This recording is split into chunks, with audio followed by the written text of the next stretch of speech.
Welcome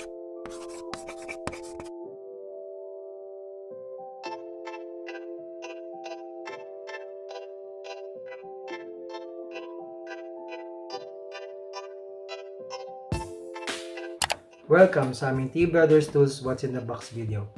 Ang power tool na papakita namin ngayon ay ang Makita MP100D 12 volts cordless inflator. Check natin yung size ng box. Ang haba, 9.5 inches. Lapad, 4 inches. Taas, 7.5 inches. Check na natin yung laman ng box. Manual, warranty card, ang unit. Ito ang kanyang manual.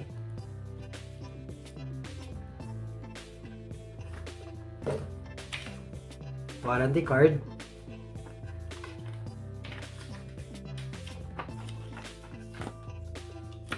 Ito na kanyang unit. Ito ang main power button. Ito yung trigger switch pag magkakarga ka ng hangin.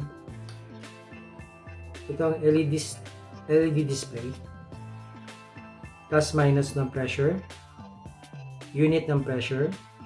May PSI, may bar, at may kilopascal. Yung air hose niya, nasa 2 feet. Ito yung air chuck. Adapter. May clip dito para sa hose. Dito nilalagay yung 12 volts battery. May kasama rin siyang mga air hose pins para sa mga gulong at mga bola.